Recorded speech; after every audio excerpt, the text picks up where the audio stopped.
Hello and welcome to BYJU'S Exam Prep IAS. Before we start with our today's analysis, a quick gentle reminder. As part of Target Prelims 2022, our tomorrow's session would be with respect to science and technology. And this will be the second session, so please do tune in from 7:30 to 9:30 p.m.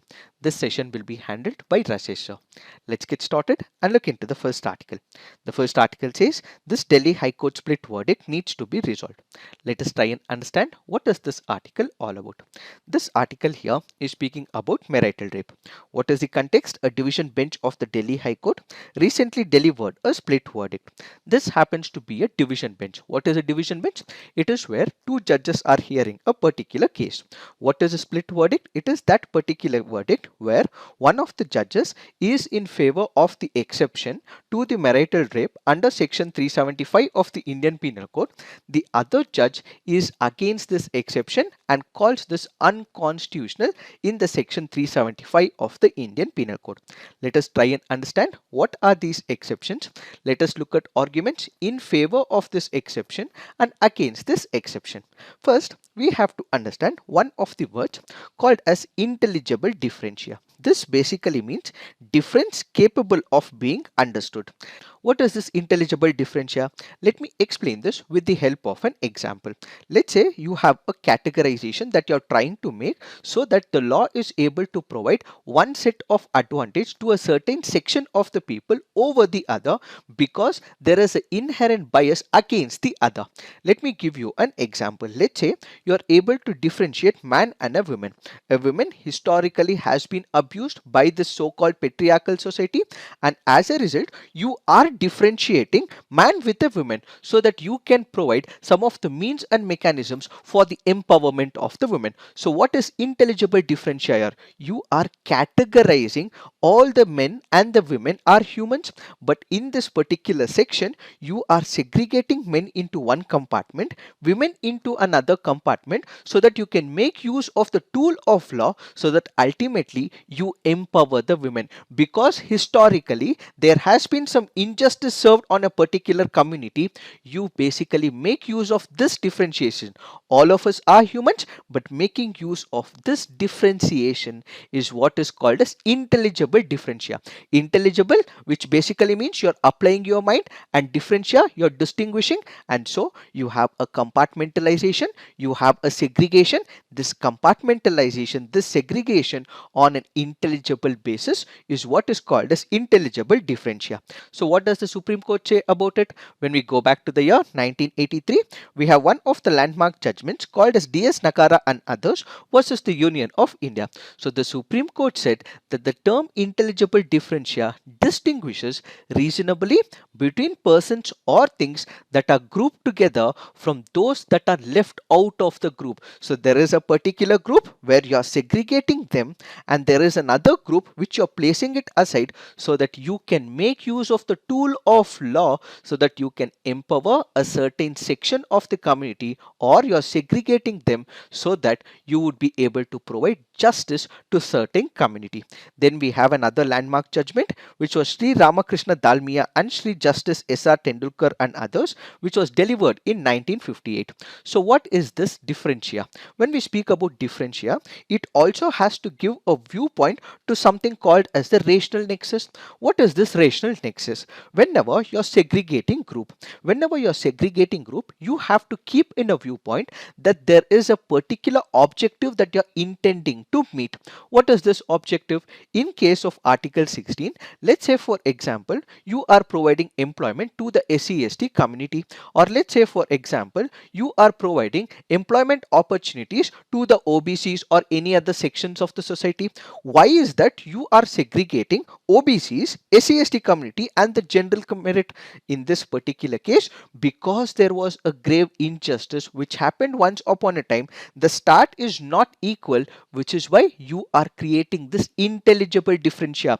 Intelligible differentia is nothing but there is a clear-cut grouping that you are doing, a segregation that you are doing, and what is the rational nexus? What is the objective? The objective is to make sure that these people also climb up in the ladder. They are empowered, financially empowered, empowered and socially empowered, educationally empowered, so that over a period of time, this inequality that is persisting is ultimately eliminated. So intelligible differentia is about segregation for a rational nexus, and that rational nexus is about an objective that you, the state, have, so that you are achieving that particular objective. Can it be done without this particular segregation? If it can be done, then there is no intelligible differentia. But if it cannot be done, and if such unequals are present, and if you are providing a tool for some section of the people, that is what is called as intelligible differentia. Let me explain this with the help of an example. We have the CAA, which was passed by the parliament. What exactly happened? There were citizenship which are given to certain section of the people. How was this segregation happened? There were majority community from 3 different countries which are completely removed. That is Afghanistan, Pakistan, and then you also have Bangladesh. Then you also had minorities as well. So it is the minority communities which were given the citizenship, and the majority community from these countries were not given the citizenship. So what is intelligible differentia? You are differentiating two set of groups. One is the majority, the other is the minority. So what is the rational nexus? The rational nexus is the objective. What is the objective? The objective is to provide citizenship to such people. So on one side, you are segregating people, which is called as intelligible differentia. On the other side, there is a rational nexus, that is the objective which the state intends to achieve. So the intention is to provide these gullible people in those countries a citizenship, so that they do not have any issues in their country, and they come to India so that their human rights are safeguarded. Now, what is that we are trying to do? We will import this particular intelligible differentia into what is called as marital rape. As we just discussed, there is something called as the split verdict, where one judge said that this exception is unconstitutional. There is another judge who also said that this is constitutional, exception has to be provided. First, let us look into arguments which says that exception that is given is unconstitutional.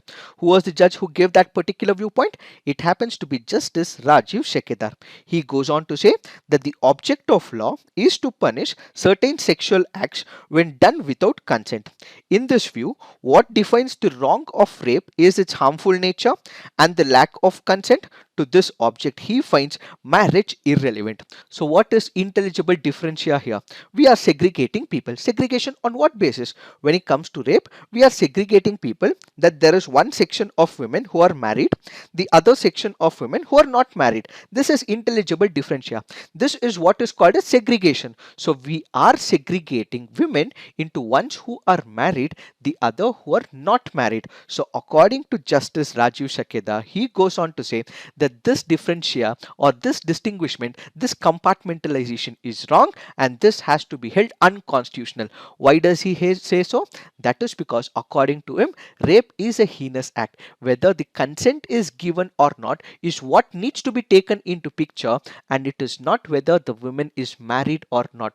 Rape basically means it is against the modesty of the woman, it is against consent, it is about that particular woman giving consent to a particular intimate act. If that is not given, irrespective of whether the woman is married or not, this particular person will have to be penalized. So this exception that is given in the IPC section of rape is not constitutional, it is unconstitutional, says the Delhi split verdict, and that happens to be against this particular exception. So the object of this particular law is to punish non-consensual sexual acts. So if it is committed by husband or by any person, it does not matter, and such needs to be penalized irrespective of who does it, says Justice Rajiv Shekedar. In this particular backdrop, we have to know some of the important factual data as given under this Hindu article. It goes on to say that when it comes to India, the source of crime, that is the tree that shows that percentage of women married in India who identify the following individuals as those who force them for the first time to have sexual intercourse or perform any other sexual acts. So where does it occur? It is forced by 82%, that is the husband, 13.7% from the former husbands, brother-in-law, relatives, friend, acquaintance, teacher, employers, police, soldier, priest and others. 5.5% from the father or the stepfather, and about 1.6% from the current or the former boyfriend. So who is forcing them? It is the husband. Then we have the source of help, where only about 9.5% women have experienced sexual violence sought help. The tree map depicts that the persons they approach for help are nothing but the own family, which is about 58.4%, friend 24.3%, husband's family 13.9%, 8.8% happens to be the current or the former boyfriend, and doctor or police only about 5.9%. So you look into this particular statistics, it clearly goes on to say that coercion to a larger extent is by the current husbands. So this one set of argument goes on to say that this particular exception, which is given under section 375 of the Indian Penal Code, which legitimizes marital rape, should not have been present, and such should be completely eliminated, such should be deleted, as this is unconstitutional, is one set of argument. The other set of argument is given by Justice C. Harishankar.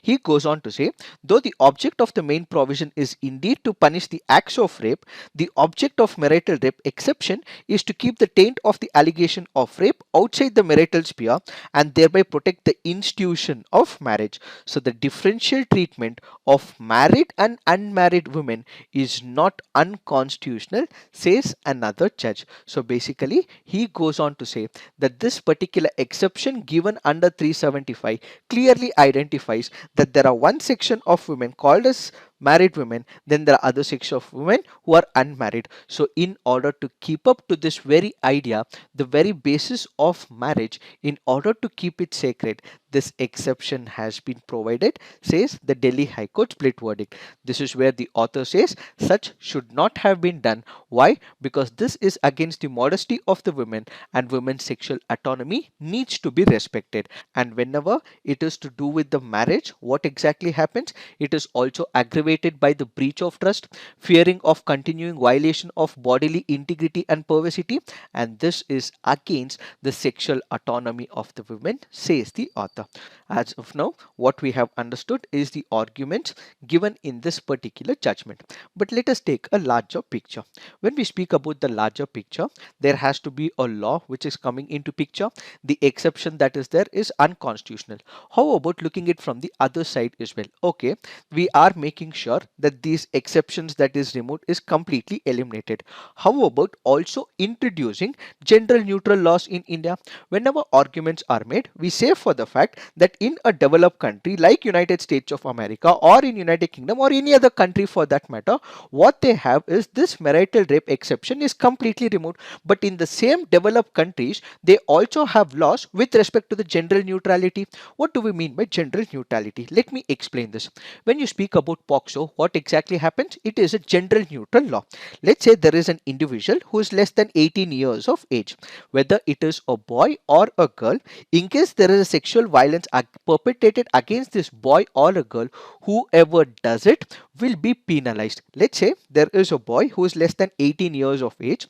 This particular boy has been sexually abused by a woman who happens to be a major who is above 18 years of age. In such a case, the woman who has so sexually abused this particular boy who is less than 18 years of age will also be sent to bar as well.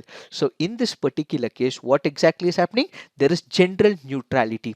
So irrespective of who commits it, the person who is the aggressor will have to be put behind bars. In POCSO, we have ample number of examples where a boy who is less than 18 years of age has been physically abused by a older woman. In this case, the woman is being penalized and also been sent to behind bars as well. So in this case, what we have is that the women can also be an aggressor. So if we are taking certain examples from the so-called developed countries about the marital rape exception being completely removed, we also have to take another parameter which is about gender neutral laws is one such argument.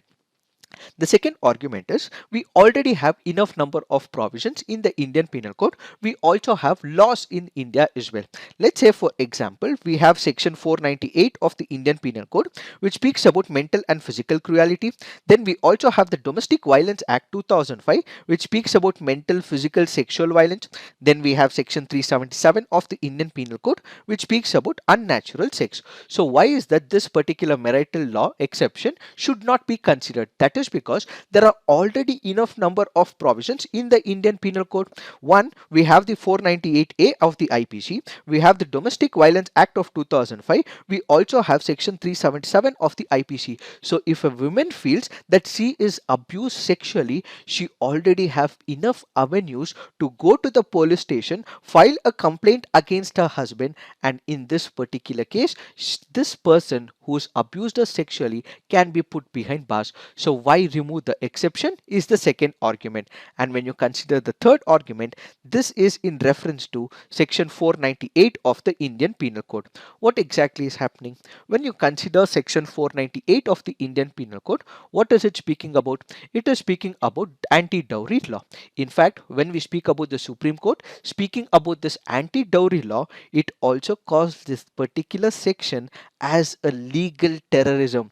Why is it called as legal terrorism? That is because this particular section has been misused by the women against the husband and blackmailed as well, and in number of cases these people who were initially arrested were all acquitted in the near future. So if this marital law exception is completely removed, what comes into picture is the consent. Yes, women will be subjugated to the forced sexual harassment, they can be raped as well, but how are we going to prove this? How are we going to say that she had given the consent or she had not given the consent? Does this also mean that the man's values, does this also mean that the man's words, does this also mean man's facts cannot be taken on the face value? You don't know what happens within the four walls, because in the past 498 has been abused. We have to make sure that this particular law of marital exception should not be completely eliminated. Even if it is eliminated, we are coming up with a law, then there has to be a case where perjury is taken into picture, where in case a woman is vilifying the character of another man, she also has to be penalized for this particular action. These are some of the recommendations. Let me give you more statistics as well.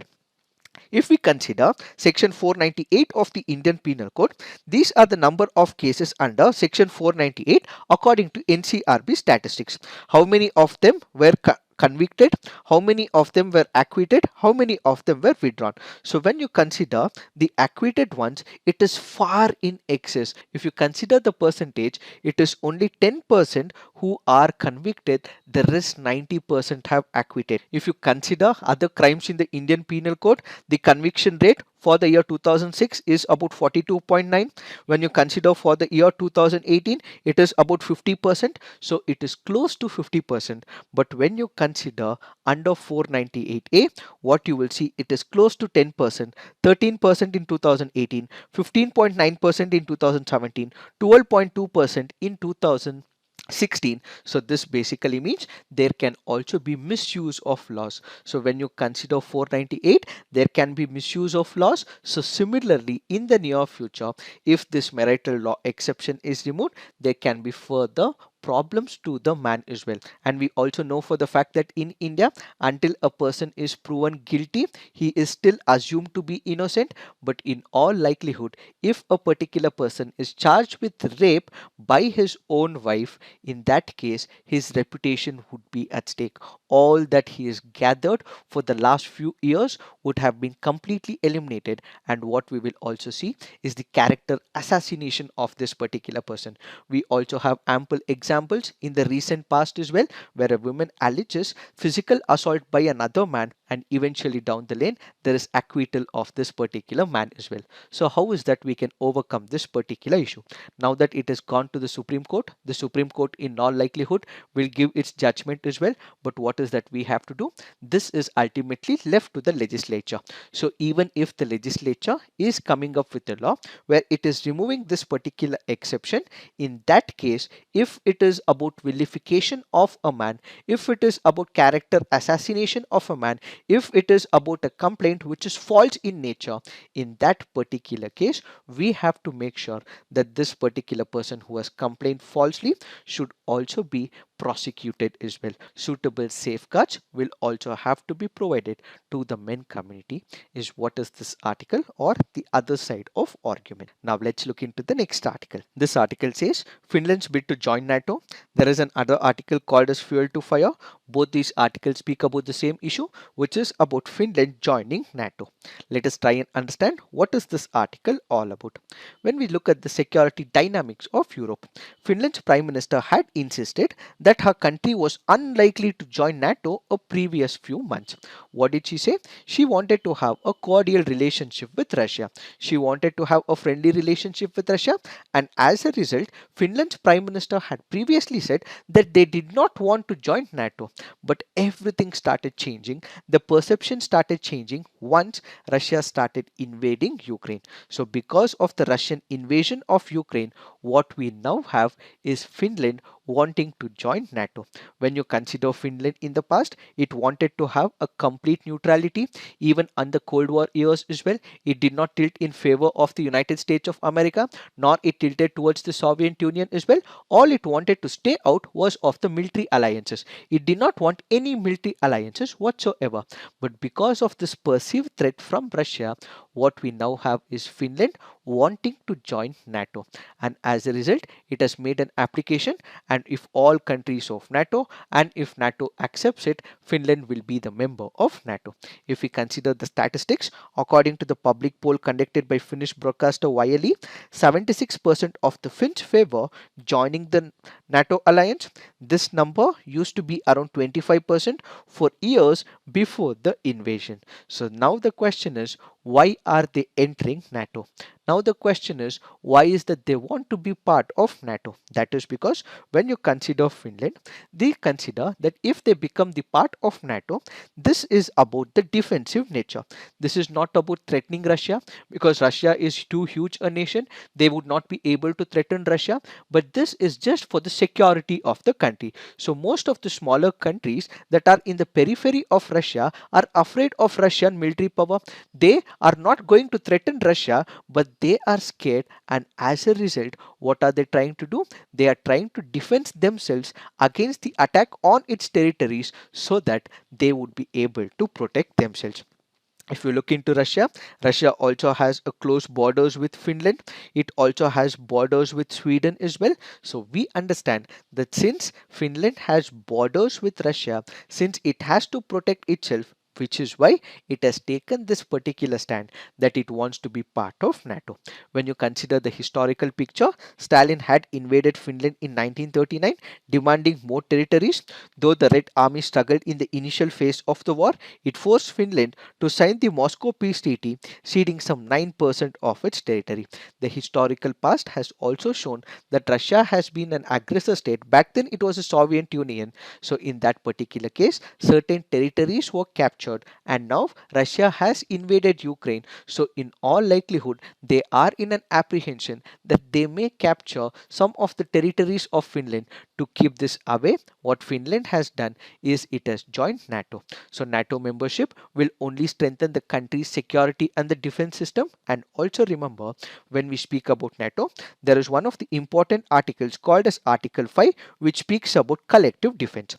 What is this collective defense? This basically says that if there is an aggressor state which is trying to attack any of these members of the NATO, this will be assumed as an attack against all the members, and all the members would be able to unify their strength and ultimately attack the aggressor state. So what we have is the collective defense. Since if Russia or any other countries in the near future which are not part of NATO happens to go and attack Finland, in that particular case, Finland will be able to stand for itself because NATO would be providing collective defense. So which is why what we have is this particular country wanting to become the part of NATO. Usually when it comes to NATO, all the member countries countries will have to accept, and it is a long drawn procedure. It may take more than 1 year as well. But in this particular case, what we have is Finland, which has been given some exceptions. We have the NATO Secretary General who has also ensured that countries could join quickly and that the organization would make all the full security arrangements during the interim period before they join as well. Added to Finland, we also have Sweden as well, which is also wanting to join NATO. Sweden, which had also stayed out of this military alliance for more than 200 years, also stated that NATO membership would strengthen its national security and stability in the Baltic as well as in the Nordic regions. As a result of Finland and Sweden aspiring to become members of NATO, this has created several issues for Russia.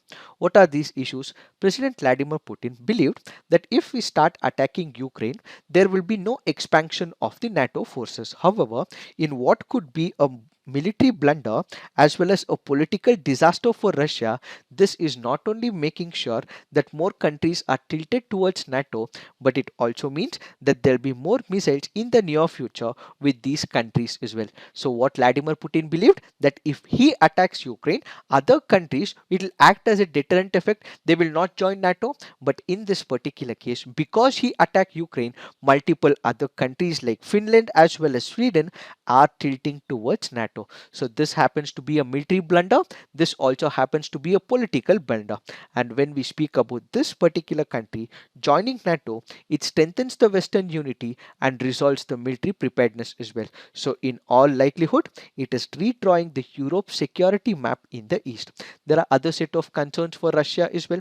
What are these concerns? Russia has become so isolated amongst all the countries in the world, and at the same time it is losing its military equipment. It is also losing men fighting war in Ukraine, and there is lot amount of economic sanctions that are imposed on Russia.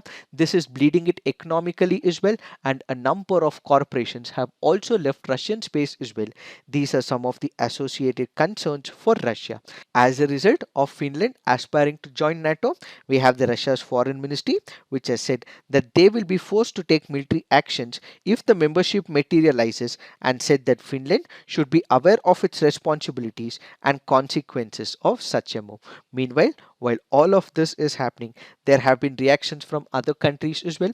Turkey has already expressed its opposition to taking the Nordic countries in, while United States of America and United Kingdom are pushing for the NATO's expansion. Germany and France have taken a more cautious line as well. Added to it, what is going to be the future? In the near future, this will create a high security risk environment in the immediate periphery of Russia. Another question that is being asked is, will another round of expansion of NATO, would it bring peace and stability in Europe, particularly at a time when the continent is facing a pre-First World War type security competition? So both these articles currently goes on to say that yes, Finland and Sweden are independent countries. They would be able to join any of the military alliances, but what NATO also has to take into picture is, will this particular joining of the countries, will it actually prevent the war that is already happening between Russia and Ukraine? If it is going to reduce it, please make them join this alliance. But if it is not, NATO has to rethink about this particular possibility, and also will have to speak to Russia and bring an end to this particular war, so that this whole aggression does not happen in the near future. So Russia should immediately halt the war, and all the stakeholders should focus on finding a long-term solution to this particular crisis instead of bringing more into the fold of NATO, is what is this article all about. Now let's look into the next article. This article says the road to safety. The article here is speaking about the accidents that take place in India. When we look into the statistics, every year mega Indian cities witness nearly 50,000 accidents. A quarter of them, one fourth of them are fatal. More than half of these are on account of overspeeding, and a quarter due to dangerous driving as well. Nearly half of those who lose their lives are pedestrians, almost half of these avoidable deaths are due to collisions between the buses and the trucks. So this article currently goes on to say that we have large number of vehicles which are stepping onto the roads, and because of the negligent driving, because of not following the rules and the protocols, this has led to large number of deaths in India. In order to overcome this particular issue, what the author takes into picture is the example of Delhi. The Delhi government has now initiated a drive to enforce lane discipline, and it has also asked strict compliance for all the bus lanes as well, and at the same time it is also imposing penalties on the people, making sure that there is enhanced enforcement and all those black spots are also addressed in Delhi. So this article here goes on to suggest three important parameters. First, it speaks about what is called as the automated driving test centers. What is this automated driving centers? When it comes to the driving license, there are two important steps. One, a person is initially given the LL, and after a considerable period of time, this person is given a DL, which is nothing but the driving license.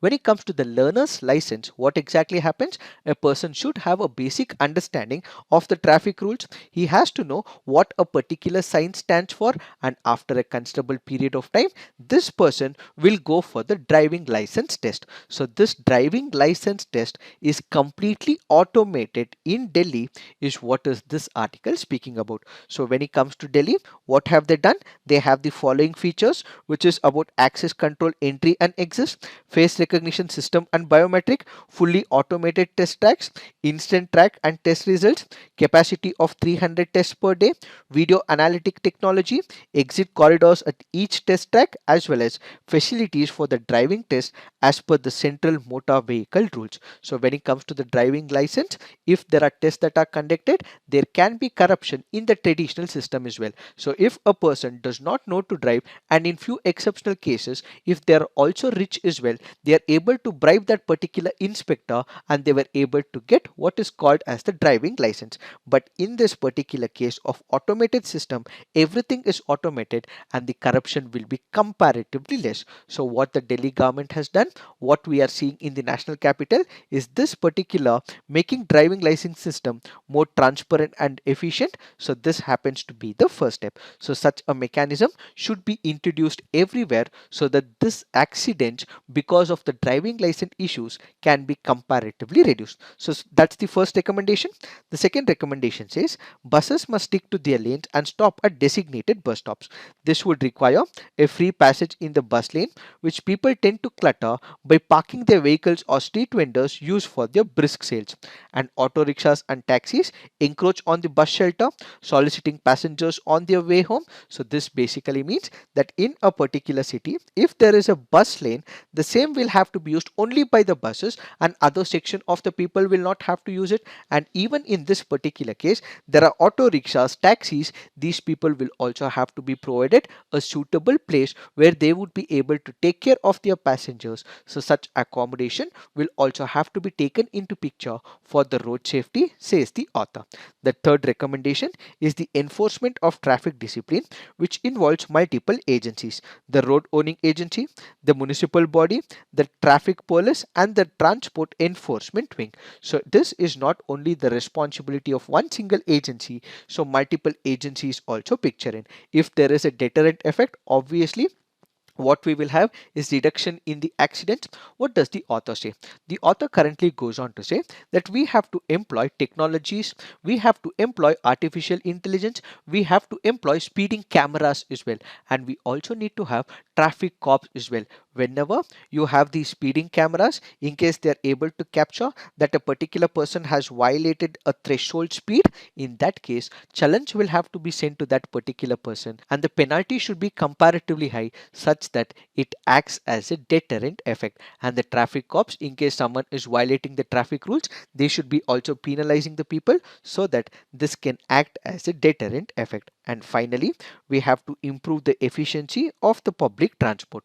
More and more people are opting for their private vehicles. Why? That is because there is no endpoint connectivity, Added to it, there is also no first mile connectivity and the last mile connectivity as well. So in order to make sure that this is addressed, a government backed digital aggregator where all mobility options, let's say for example metro or the buses, or from the bus stop or from the metro stop, how do they approach their offices, so the rickshaws all needs to be integrated. So what we require is a government backed digital aggregator so that people actually opt for public services. So what we require is a much efficient government public services, says the author.